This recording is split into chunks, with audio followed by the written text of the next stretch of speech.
ចាសូមជម្រាបសួរក៏ដូចជាសួស្តីបងប្អូនសិស្សានុសិស្សទាំងអស់គ្នាសូមស្វាគមន៍កម្មវិធីសិក្សាពីចម្ងាយជួបជាមួយអ្នកគ្រូឈ្មោះរ៉ារំភួនជាគ្រូបង្រៀនឯកទេសផានវិទ្យានិងបរិស្ថានមកពីវិទ្យាល័យព្រះស៊ីសុវត្ថិក្នុងកម្មវិធីសាលារៀនជំនាន់ថ្មីចានេះគឺជាវីដេអូសំណួរចម្លើយដែលអ្នកគ្រូដកស្រង់ចេញមកពីថ្នាក់ទី8ត្រង់ចំពុកទី3មេរៀនទី1ចលនារបស់ផែនដីនិងព្រះច័ន្ទភាគទី3ដែលជាភាគបញ្ចប់គោលបំណងនៅក្នុងការលើកយកសំណួរចម្លើយចលនាផែនដីនិងព្រះច័ន្ទទី1គឺអ្នកគ្រូចង់ឲ្យបងប្អូនទាំងអស់គ្នាចេះកំណត់បានអំពីចលនារបស់ព្រះច័ន្ទបានត្រឹមត្រូវទី2ចង់ឲ្យបងប្អូនពណ៌នាបានអំពីការកកើតព្រះច័ន្ទបានច្បាស់លាស់និងចុងក្រោយចង់ឲ្យបងប្អូនចេះស្វែងយល់អំពីបាតុភូតដែលកើតមាននៅជុំវិញខ្លួនរបស់បងប្អូនក៏ដូចជានៅលើភពផែនដីរបស់យើងផងដែរចាទាំងនេះគឺជាសំណួរដែលអ្នកគ្រូនឹងបង្ហាញបងប្អូនទាំងអស់គ្នាចាអញ្ចឹងចូលដល់សំណួរទី1របស់យើងសំណួរសួរថាតើព្រះច័ន្ទជាអ្វីចាបងប្អូនទាំងអស់គ្នាប្រកាសជាធ្លាប់ស្គាល់ព្រះច័ន្ទហើយក៏ធ្លាប់បានឃើញព្រះច័ន្ទតាំងពីបងប្អូនធំនឹងក្តីបងប្អូនប្រកាសជាស្គាល់ច្បាស់នៅព្រះច័ន្ទប៉ុន្តែបងប្អូនមិនដឹងទេថាតើព្រះច័ន្ទជាអង្គតែមួយគ្មានពីរឬក៏អឺមានច្រើនចានៅក្នុងប្រព័ន្ធព្រះអាទិត្យយើងចាតាមពិតទៅព្រះច័ន្ទបើយើងគិតនៅក្នុងប្រព័ន្ធព្រះអាទិត្យយើងទាំងមូលបច្ចុប្បន្នអ្នកវិទ្យាសាស្ត្រស្វែងរកបានប្រមាណជាជាង200ព្រះច័ន្ទហើយចាហើយតាមភពមួយព្រះច័ន្ទវាអត់ដូចគ្នាទេឧទាហរណ៍ជាក់ស្ដែងដូចជាភពផែនដីរបស់យើងឃើញមានព្រះច័ន្ទតែមួយទេប៉ុន្តែព្រះច័ន្ទគឺមាននៅភពផ្សេងៗច្រើនបើលើកលែងតែភពពីរដែលនៅជិតប្រព័ន្ធព្រះអាទិត្យគឺភពលំដាប់ទី1ភពពុទ្ធហើយនិងភពលំដាប់ទី2ភពសុក្រអត់មានព្រះច័ន្ទវិលជុំវិញទេមកដល់ផែនដីយើងមានមួយមកដល់ភពអង្គារមានពីរដល់មកភពពហោះភពសៅរ៍អីព្រះច័ន្ទមានច្រើនចា79 80ព្រះច័ន្ទចានិយាយទៅព្រះច័ន្ទនៅភពក្រៅសម្បូរចានៅភពពហោះភពសៅរ៍ភពអ៊ុរ៉ានុសនិងនេបតូននេះសម្បូរព្រះច័ន្ទតែភពក្នុងគឺយើងមានព្រះច័ន្ទតែ3ទេចាត្រឡប់មកវិញតើព្រះច័ន្ទជាអ្វីចាឥឡូវយើងឲ្យនិយមន័យព្រះច័ន្ទនៅភពផែនដីរបស់យើងណាថាតើព្រះច័ន្ទជាអ្វីអញ្ចឹងពាក្យថាព្រះច័ន្ទគឺជាភពរណបរបស់ផែនដីរបស់យើងចាភពរណបហើយនៅព្រះច័ន្ទគឺមានន័យដូចគ្នាហើយព្រះច័ន្ទអត់មានជីវិតរស់នៅទេមិនត្រឹមតែព្រះច័ន្ទទេភពព្រះច័ន្ទផ្សេងៗដែលអ្នកគ្រូនិយាយទាំង200ជាងព្រះច័ន្ទហ្នឹងក៏អត់មានជីវិតរស់នៅដែរហើយបូកផ្សំទាំងភពដែលនៅក្នុងប្រព័ន្ធព្រះអាទិត្យយើងទាំង8ហ្នឹងគឺមានតែភពផែនដីយើងតែមួយគត់ដែលមានជីវិតរស់នៅចាចំពោះព្រះច័ន្ទគឺអត់មានបរិយាកាសទេនេះទិដ្ឋភាពបើសិនជាយើងឈរលើឋានព្រះច័ន្ទហើយយើងសន្លឹងមកលើផ្ទៃលំហគឺយើងឃើញថាលំហពណ៌ខ្មៅបែបនេះចាយើងអត់ឃើញមានពណ៌ផ្ទៃមេឃអីអត់ទេណាដោយសារនៅទីនោះអត់មានព្រះច័ន្ទអត់មានបរិយាកាសទេអញ្ចឹងបើអត់មានបរិយាកាសបានន័យថាកម្ដៅព្រះអាទិត្យវាស្រូបទៅលឿនអញ្ចឹងធ្វើឲ្យពេលថ្ងៃក្ដៅខ្លាំងដល់ពេលយប់កម្ដៅអត់មានកម្ដៅពីព្រះអាទិត្យវាធ្វើឲ្យព្រះច័ន្ទហ្នឹងសីតុណ្ហភាពដកក្រោមអង្សាសេអញ្ចឹងមានន័យថាពេលយប់ព្រះច័ន្ទត្រជាក់ខ្លាំងចាអត់ដូចនៅលើផែនដីយើងណាលក្ខខណ្ឌខុសគ្នាមួយវិញទៀតនៅលើព្រះច័ន្ទគឺថាអត់មានបរិយាកាសហើយអត់មានទឹកចាអត់មានខ្យល់អញ្ចឹងនៅទីនោះក៏អត់មានសំណឹកដែរបានន័យថាព្រះច័ន្ទពេលដែលកើតដំបូងរហូតមកដល់ឥឡូវហ្នឹងគឺសណ្ឋានដីនៅតែបែបហ្នឹងអត់សូវមានការប្រែប្រួលទេអត់ដូចនៅលើភពផែនដីយើងទេភពផែនដីយើងគឺមានការប្រែប្រួលដោយសារយើងមានបរិយាកាសយើងមានអាកាសធាតុយើងមានទំនាញផែនដីទឹកខ្យល់ហើយនឹងកម្ដៅដែលធ្វើឲ្យយើងអាចមានការផ្លាស់ប្ដូរនៅសណ្ឋានដីភពផែនដីរបស់យើងចា៎ចូលដល់រូបភាពអ្នកគ្រូសូមបង្ហាញបន្ថែមនេះដែលអ្នកគ្រូនិយាយមិញថាព្រះច័ន្ទគឺមានច្រើនតាមភពមួយជាពិសេសភពពហោះហើយនឹងភពសៅរ៍យើងឃើញព្រះច័ន្ទគឺមានចំនួនច្រើនខ្លាំងមែនទែនប៉ុន្តែដល់ឡែកមកមើលភពក្នុងណាភពពុទ្ធគឺអត់មានទេភពអង្គារមាន2ចាយើងឃើញអត់មាន2បើភពពុទ្ធនេះក៏អត់មានដែរហើយមកដល់ផែនដីគឺមានតែមួយទេចានេះជាព្រះច័ន្ទដែលវិលជុំវិញភព6ភាគច្រើនសម្បូរនៅភពក្រៅហើយមានដឹងទេព្រះច័ន្ទផែនដីយើងមានទំហំជាប់លេខប្រមាណក្នុងចំណោមព្រះច័ន្ទទាំងជាង200ព្រះច័ន្ទនៅក្នុងប្រព័ន្ធព្រះអាទិត្យយើងណាគឺព្រះច័ន្ទផែនដីយើងគឺចូលលំដាប់លេខ5ព្រះច័ន្ទធំជាងគេគឺព្រះច័ន្ទឈ្មោះថាកាលីម៉េតនេះដែលស្ថិតនៅក្នុងភពពហោះបន្ទាប់មកទៀតគឺទីតង់ដែលស្ថិតនៅភពសៅរ៍អានឹងធំលំដាប់ទី2ចាអូខេតោះឥឡូវយើងមើលប៉ុណ្ណឹងយើងបន្តទៅសំណួរទី2តើទំហំព្រះច័ន្ទប៉ុន្មានដងទើបស្មើផែនដីយើងមួយអញ្ចឹងបានន័យថាព្រះច័ន្ទ បងប្អូនមើលទាំងអស់គ្នាថាតើបងប្អូនគិតថាប្រច័ណ្ឌហើយនឹងផានដីមួយណាធំជាងចាផានដីធំជាងឬក៏ប្រច័ណ្ឌធំជាងបងប្អូនអាច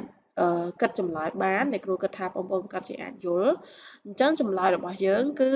ព្រះច័ន្ទមានទំហំ4ដងទៅស្មើទំហំផែនដីមួយអញ្ចឹងបានន័យថាទំហំរបស់ព្រះច័ន្ទគឺតូចជាងផែនដី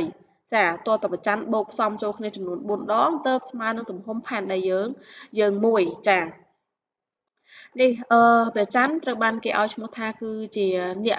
ដែលយាមល្បាតភពផែនដីរបស់យើងនៅពេលយប់ដោយសារព្រះច័ន្ទផ្ដល់ពលឺឲ្យភពផែនដីរបស់យើងនៅពេលយប់នៅពេលដែលគ្មានពលឺពីព្រះអាទិត្យមកចានេះជារូបភាពដែលយើងមើលពីផ្ទៃផែនដីទៅព្រះច័ន្ទហើយនេះគឺជារូបភាពដែលយើងមើលភពផែនដីពីផ្ទៃព្រះច័ន្ទមកវិញចាយើងមើលឃើញលក្ខណៈបែបហ្នឹងណាចា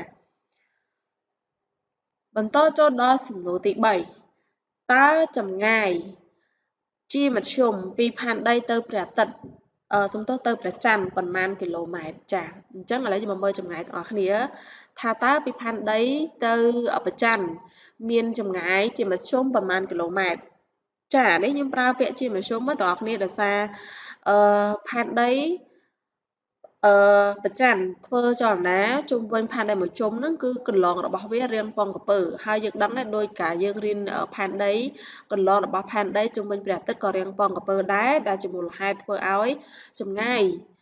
ពីផែនដីទៅព្រះអាទិត្យមិនស្មើគ្នាអញ្ចឹងដូចគ្នាផងដែរចម្ងាយរបស់ព្រះច័ន្ទទៅផែនដីក៏មិនស្មើគ្នាដែរដោយសារកន្លងរបស់ព្រះច័ន្ទគោចរជុំវិញផែនដីក្នុងកន្លងរាងពងក្រពើឬក៏រាងអេលីបចាដូច្នេះ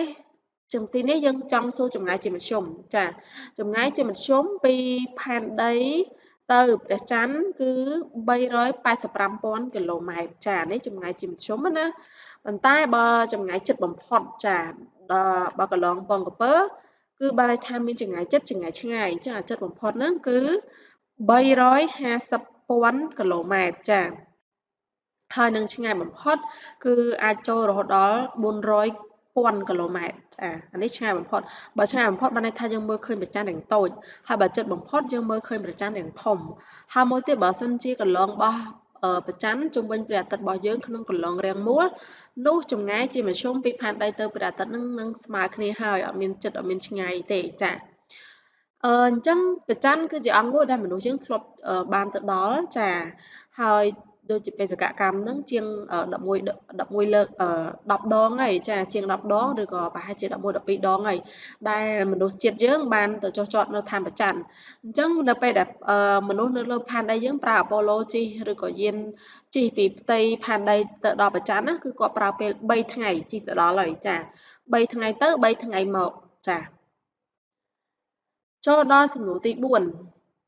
តើព្រះច័ន្ទធ្វើចលនាប៉ុន្មានយ៉ាងអ្វីខ្លះក្នុងកន្លងរាងដូចម្ដេចនិងរយៈពេលប៉ុន្មានចានេះសំណួរនេះសួររៀងច្រើនកង់តិចហើយចាដោយសារចម្លើយតិចអ្នកគ្រូដាក់បញ្ចូលជាមួយគ្នាតែម្ដងអញ្ចឹងតើតើនឹងចលនារបស់ព្រះច័ន្ទដែលធ្វើគោចរជុំវិញផែនដីរបស់យើងក្នុងចាទិសដៅនៃការរង្វិលរបស់ព្រះច័ន្ទហ្នឹងគឺចំនួន2យ៉ាងចាអញ្ចឹងបានន័យថាព្រះច័ន្ទធ្វើចលនាចំនួន2យ៉ាងទី1គឺធ្វើចលនារង្វិលខ្ញាល់ទី2គឺធ្វើចលនារង្វិលជុំអញ្ចឹងដូចគ្នាជាមួយនឹងផែនដីយើងដែរ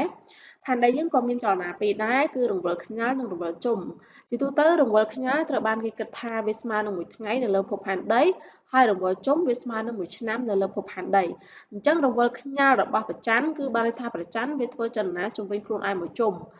ហើយបើរង្វិលជុំគឺព្រះច័ន្ទធ្វើដំណើរជុំវិញផែនដីយើងមួយជុំអានោះយើងហៅថារង្វិលជុំហើយចំពោះទិសដៅចលនារង្វិលខ្ញាល់និងរង្វិលជុំគឺវិលដូចគ្នាគឺវិលច្រាស់នឹងទនិតនាឡិកាដូចផែនដីយើងដែរចលនាផែនដីយើងក៏វិលច្រាស់នឹងទនិតនាឡិកាដែរឬក៏វិលពីស្ដាំទៅឆ្វេងឬក៏វិលពីលិចទៅកើតចានឹងហើយជាទិសដៅចលនារង្វិលខ្ញាល់និងរង្វិលជុំរបស់ព្រះច័ន្ទចាហើយព្រះច័ន្ទធ្វើចលនាក្នុងកន្លងរាងអេលីបចាមិនមែនមូលដោយរូបភាពនេះទេតាមពិតជាក់ស្ដែងគឺរាងពងក្រពើទេចាហើយចលនារង្វិលខ្ញាល់និងរង្វិលជុំរបស់ព្រះច័ន្ទណាគឺស្មើគ្នាណាស្មើគ្នាអញ្ចឹងបានន័យថា មួយថ្ងៃនៅលើឋានព្រះច័ន្ទស្មើនឹងមួយឆ្នាំនៅលើឋានព្រះច័ន្ទបើសិនជាយើងប្រៀបធៀបថេរវេលានឹងនៅលើភពផែនដីរបស់យើងពីព្រោះថារង្វិលខ្ញាល់និងរង្វិលជុំស្មើគ្នាចាមានន័យថានៅពេលដែលព្រះច័ន្ទវិលជុំវិញខ្លួនឯងទម្រាំបានមកជុំគឺចលនារបស់ព្រះច័ន្ទនឹងគោចរមកដល់កន្លែងដើមជុំវិញព្រះជុំវិញផែនដីយើងមកជុំបាត់ទៅហើយចាហើយដែលរយៈពេលរង្វិលខ្ញាល់និងរង្វិលជុំដែលស្មើគ្នានឹងគឺ27ថ្ងៃ7ម៉ោង43នាទីមួយទៀតឬក៏យើងអាចថាយើងនិយាយស្រួលចាំប្រហែលជា28ថ្ងៃគឺជារយៈពេលដែលព្រះច័ន្ទធ្វើចលនារង្វិលខ្ញាល់និងរង្វិលជុំចាដូចនេះមនុស្សយើងនៅពេលដែលយើងស្រឡឹងព្រះច័ន្ទពីផ្ទៃផែនដីទៅយើងឃើញតែផ្នែកមួយចំហៀងរបស់ព្រះច័ន្ទទេនេះឧទាហរណ៍ដូចរូបភាពនេះបានបង្ហាញចឹងឧទាហរណ៍យើងនៅលើនេះណាអញ្ចឹងមកយើងធ្វើចលនាជុំវិញផែនដីយើងមកជុំគឺយើងនៅតែទីតាំងដដែលបានន័យថាយើងឃើញតែព្រះច័ន្ទផ្នែកម្ខាងទៀតហើយផ្នែកម្ខាងទៀតយើងមិនបានឃើញទេដោយសារវាបែរចេញពីផ្ទៃផែនដីយើងទៅនិយាយទៅអស់កាលវេលារាប់100ឆ្នាំមុនណាមនុស្សយើងគឺឃើញតែព្រះច័ន្ទមួយចំហៀងទេយើងអត់បានស្គាល់ពីរូបភាពសន្តានរបស់ព្រះច័ន្ទម្ខាងទៀតគឺយើងអត់ដែលបានឃើញទេរហូតដល់ប្រហែលជាមួយសតវត្សចុងក្រោយគឺបានន័យថាប្រហែលជា100ឆ្នាំចុងក្រោយនៅពេលដែលមនុស្សយើងបង្កើនបច្ចេកវិទ្យាទំនើបបង្កើតជា telescope ជារ៉ាដាជាផ្កាយរណបអីផ្សេងៗទើបយើងអាចដឹងឆ្លុះឃើញរូបរាងរបស់ព្រះច័ន្ទពេញលេញទាំងស្រុងឬក៏រូបរាងព្រះច័ន្ទផ្នែកម្ខាងទៀតដឹងថាមានលក្ខណៈឬក៏រូបរាងដូចម្ដេចណាតែយើងស្គាល់មកក្រោយនឹងទេតែបើកាលពីដើមមកនៅពេលដែលយើងស្រឡឹងពីផ្ទៃផែនដីទៅយើងស្គាល់បានតែផ្នែកមួយចំហៀងរបស់ព្រះច័ន្ទទេដោយសារចលនារង្វិលខ្ញាល់និងរង្វិលជុំរបស់ព្រះច័ន្ទគឺស្មើគ្នាចា៎សំណួរទី5ចូលពន្យល់ពីការកកើតព្រះច័ន្ទរបស់ផែនដីចា៎អញ្ចឹងព្រះច័ន្ទដូចអ្នកគ្រូបានបង្ហាញខាងដើមថាមានច្រើនប៉ុន្តែអ្នកគ្រូសូមឲ្យបងប្អូនកំណត់យកតែព្រះច័ន្ទរបស់ផែនដីយើងទេថាតើព្រះច័ន្ទរបស់ផែនដីយើងកើតឡើងដូចម្ដេចចាចំពោះកំណត់របស់ព្រះច័ន្ទនៅក្នុងប្រព័ន្ធព្រះអាទិត្យយើងបើសិនជាយើងត្រឡប់មកនិយាយពីការកកើតប្រព័ន្ធព្រះអាទិត្យយើងណាចាប្រព័ន្ធព្រះអាទិត្យយើងពេលដែលកើតហ្នឹងគឺយើងផ្សំមកពីละអងធូលីពពកនិងឧស្ម័នដែលកើតចេញមកពីបន្ទុះ Big Bang ផ្សំចូលគ្នាជាមួយនឹង Supernova អញ្ចឹងគាត់ថាបន្ទុះ Big Bang និង Supernova ហ្នឹង99.8%គឺបង្កើតបានទៅជាព្រះអាទិត្យមួយហើយចាអញ្ចឹងសល់តែ 0.2% ទេដែលបង្កើតបានទៅជាភពទាំង8ហើយត្រឡប់ថយក្រោយបន្តិចព្រះអាទិត្យហ្នឹងមានអាយុកាលបងគេនៅក្នុងប្រព័ន្ធព្រះអាទិត្យដោយសារព្រះអាទិត្យហ្នឹងកើតមុនគេដែលមានអាយុកាលប្រហែលជា5000លានឆ្នាំដល់បន្ទាប់មកទៀតបានភពហ្នឹងមានអាយុកាលប្រហែលជា4600លានឆ្នាំបន្ទាប់មកទៀតបានព្រះច័ន្ទចាបានព្រះច័ន្ទដែលមានអាយុកាលប្រហែលជា4500លានឆ្នាំមុនចាដូច្នេះការកកើតរបស់ព្រះច័ន្ទគឺកើតចេញពីណាចាគឺការកកើតចេញមកពីគេហៅថាម៉ង់តូរបស់ផែនដីណាព្រះច័ន្ទយើងអាចនិយាយបានថាគឺជាកូនរបស់ផែនដីបានដោយសារនៅពេលដែលភពផែនដីយើងកំពុងតែមានការចាប់ផ្ដើមណាពេលនោះគឺមានកូនភពមួយដែលមានទំហំស្មើនឹងប្រហែលជាមួយនឹងភពអង្គារវាមកបុកទង្គិចជាមួយនឹងផែនដីរបស់យើងណាកាលនោះផែនដីយើងអត់ទាន់រឹងមាំទេផែនដីយើងអត់ទាន់កកើតបានទេភពសាលាមួយយើងកំពុងតែកកើតកំពុងតែបន្សំដើម្បីបង្កើតវិវត្តខ្លួនទៅជាភពផែនដីអញ្ចឹងពេលនោះផែនដីយើងវាទន់ដោយសារកម្ដៅអញ្ចឹងនៅពេលដែលភពដែលមានទំហំប៉ុនភពអង្គារមកបុកជាមួយនឹងផែនដីវាធ្វើឲ្យខ្ទាតចេញចាស្រទាប់ម៉ង់តូរបស់ផែនដីនឹងចេញទៅខាងក្រៅអញ្ចឹងអាស្រទាប់ម៉ង់តូដែលខ្ទាតចេញទៅខាងក្រៅហ្នឹង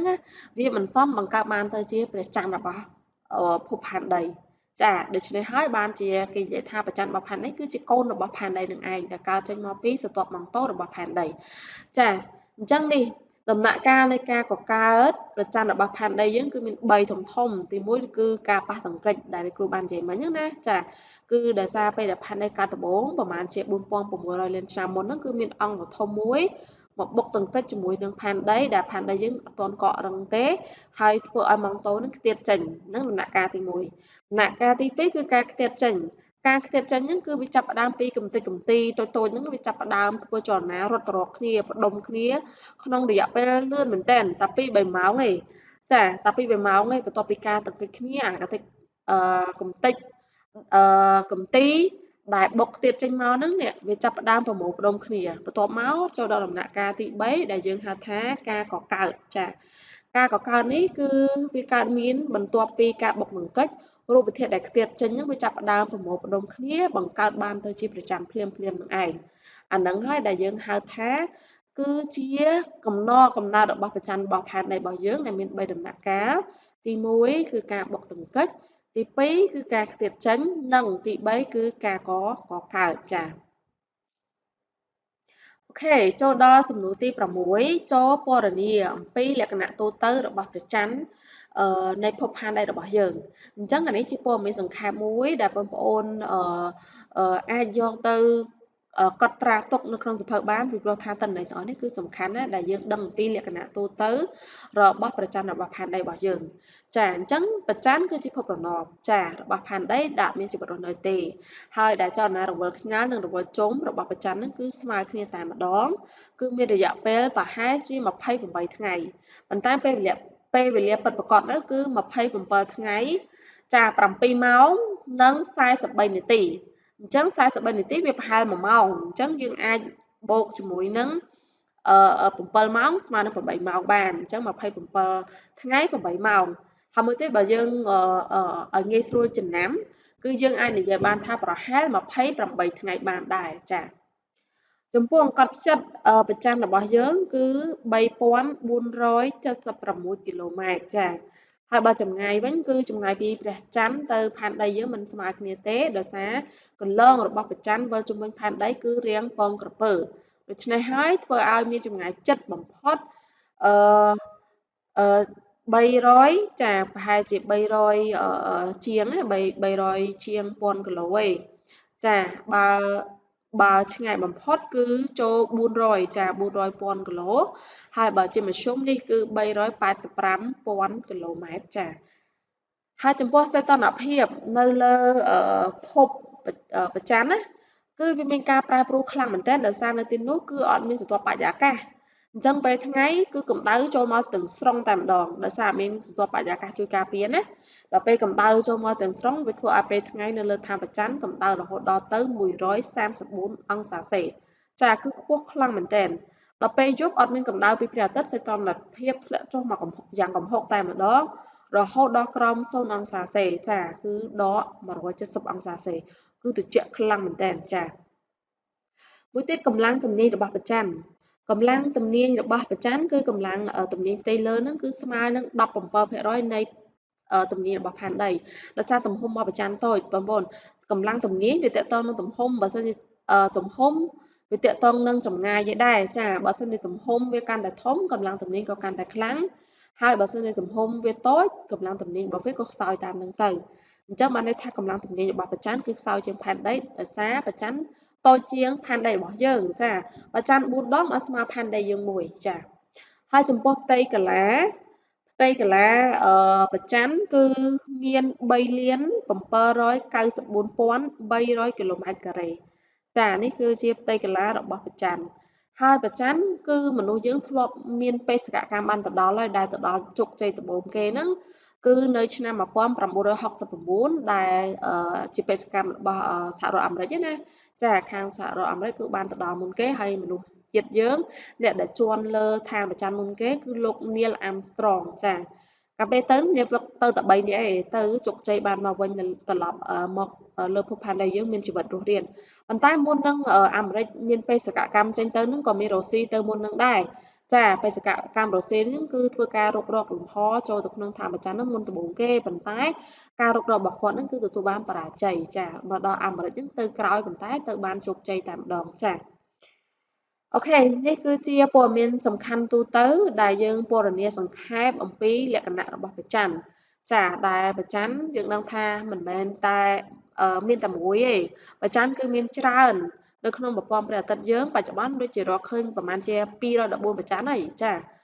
ហើយដែលភពក្រៅព្រះច័ន្ទបានសម្បូរព្រះច័ន្ទភពក្នុងមានព្រះច័ន្ទតែ3ទេគឺនៅលើភពផែនដីយើងមួយនិងភពអង្គារ2ចាមានតែប៉ុណ្្នឹងឯងក្រៅពីហ្នឹងគឺមានច្រើនប្រមូលផ្ដុំនៅភពពហុនិងភពសៅរ៍ចា អូខេតោះបងប្អូនទាំងអស់គ្នាចំពោះសំណួរចម្លើយរបស់អ្នកគ្រូត្រូវបានបញ្ចប់ត្រឹមប៉ុណ្ណឹងជាចុងក្រោយអ្នកគ្រូក៏សូមអរគុណបងប្អូនសម្រាប់ការយកចិត្តទុកដាក់ស្ដាប់អ្នកគ្រូបញ្យល់តាំងពីដើមរហូតដល់ចប់អ្នកគ្រូសង្ឃឹមថាវីដេអូនេះគឺអាចជំនួយស្មារតីបងប្អូនទាំងអស់គ្នានៅក្នុងការស្វែងសិក្សាបន្ថែមដល់ខ្លួនឯងណាចាជូនពរបងប្អូនមានសុខភាពល្អសំណាងល្អជោគជ័យនៅក្នុងការសិក្សាមួយទៀតចង់ឲ្យបងប្អូនទាំងអស់គ្នាជៀសឲ្យផុតពីបញ្ហាគ្រឿងញៀនផងដែរហើយនឹងចូលរួមគោរពច្បាប់ចរាចរណ៍ទាំងអស់គ្នាណាសូមអរគុណសូមជម្រាបលា